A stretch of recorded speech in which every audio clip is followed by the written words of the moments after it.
दोस्तों, इन दिनों रूस में जमकर विरोध प्रदर्शन हो रहे हैं, जिसकी वजह पुतिन के द्वारा जारी किया गया एक फरमान है। आज हम बात करेंगे इसी मुद्दे पर।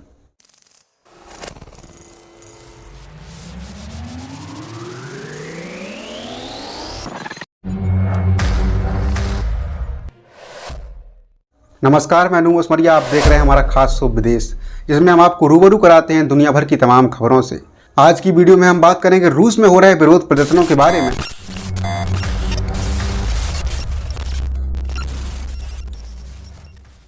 एक तरफ जहां रूस और यूक्रेन युद्ध चल रहा है, वहीं दूसरी तरफ रूस में जमकर प्रोटेस्ट हो रहे हैं। इसकी वजह पुतिन के द्वारा जारी किए गए एक फरमान है।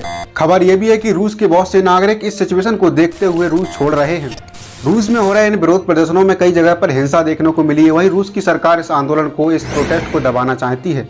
इस प्रोटेस्ट में अब तक करीब 1200 से अधिक लोगों को अरेस्ट किया जा चुका है और सैकड़ों लोग घायल हो गए हैं। पुतिन के खिलाफ हो रहे प्रदर्शनों की वजह उनके द्वारा जारी किया गया एक ऐलान है, जिसमें उन्होंने बताया कि रूसी सरकार को करीब 3 लाख सैनिकों की आवश्यकता है, जिसके लिए नागरिकों को जल्द से जल्द सेना में आंशिक और अस्थायी तौर पर भर्ती किया जाएगा, क्योंकि यूक्रेन के खिलाफ चल रहे युद्ध में हमारे सैनिक और संसाधन कम पड़ रहे हैं। ऐसा कहना है पुतिन का। जैसे ही इस खबर का ऐलान हुआ, रूस की जनता भड़क उठी और प्रदर्शन करने लगी और अपोजिशन वालों को भी मौका मिल गया। पुतिन के इस फैसले के खिलाफ लोग सड़कों पर उतर आए और इस कानून को वापस लेने की बात कर रहे हैं, और अब तो प्रोटेस्ट हिंसक भी हो गए हैं। पुतिन के इस फैसले के बाद लोगों में डर का माहौल है और कुछ लोग देश छोड़कर भी भाग रहे हैं। लोगों को इस बात का डर है, आने वाले समय में कहीं पुतिन रूस की सीमा और हवाई यात्रा को न रोक दें और लोगों को जबरदस्ती सेना में भर्ती न कराने लगें। अब तक हजारों की संख्या में लोग अस्थायी तौर पर रूस को छोड़ चुके हैं। जब प्रदर्शन हिंसक हुआ तो पुतिन ने इसका जवाब भी दिया। पुतिन का कहना है कि हमें सैनिकों की आवश्यकता है और इस कानून को हम वापस नहीं लेंगे। इसमें कुछ सुधार, कुछ बदलाव तो कर सकते हैं। वहीं पुतिन ने पश्चिमी देशों पर निशाना साधते हुए कहा कि अमेरिका समेत कई देश हमारे खिलाफ साजिश रच रहे हैं। पुतिन का कहना है कि ये लोग चाहते हैं कि रूस 1991 की तरह फिर से विघटित हो जाए, लेकिन हम अपनी जमीन की रक्षा के लिए सभी हथियार और सभी संसाधन प्रयोग कर सकते हैं। ऐसा कहना है पुतिन का। पुतिन का इशारा परमाणु हमले की धमकी के तौर पर देखा जा रहा है। पुतिन का सेना भर्ती का फैसला ऐसे समय में आया है जब यूक्रेन से जंग चल रही है और यूक्रेन के कुछ इलाके जो रूस के कब्जे में हैं, वहां हाल ही में जनमत संग्रह कराया गया है। वर्तमान में यूक्रेन के 4 इलाकों में रूस का कब्जा है, जिनमें लुहांस्क, डोनेस्क, खुरासान और जापोरिया शामिल है।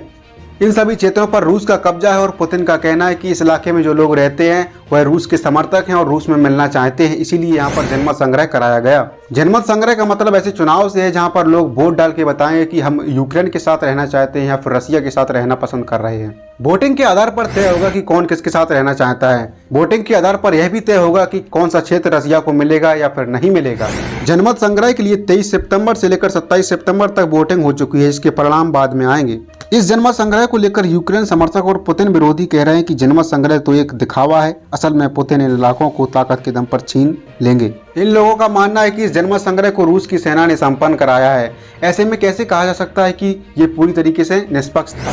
वोटिंग के दौरान ऐसी खबरें भी आई थी जहां पर रूस के सैनिक जबरदस्ती रूस के पक्ष में वोट डलवा रहे थे। दुनिया भर के कई एक्सपर्ट का कहना है कि पुतिन को यह डर सता रहा है कि एक तरफ रूस और यूक्रेन युद्ध चल रहा है, वहीं दूसरी तरफ हमने अगर इन 4 इलाकों को जनमत संग्रह के बाद रूस में मिलाया तो अगर वहां पर कहीं बगावत हो गई तो हालात बिगड़ जाएंगे और रूस बुरी तरह से फंस जाएगा। ऐसे में यह भी हो सकता है कि पश्चिमी देश रूस पर गुट बनाकर अटैक भी कर सकते हैं। ऐसा कहना है एक्सपर्ट का, और यह डर सता रहा है पुतिन को। एक्सपर्ट का कहना यह भी है कि अगर पश्चिमी देशों ने रूस के खिलाफ मोर्चा खोल दिया तो रूस के सैनिक और संसाधन कम पड़ जाएंगे। इसलिए पुतिन सेना में 3 लाख नागरिकों की भर्ती कर रहे हैं, लेकिन इस पर विवाद खड़ा हो गया है और जगह जगह पर हिंसा और आगजनी हो रही है। विरोध प्रदर्शन रुकने का नाम नहीं ले रहे हैं।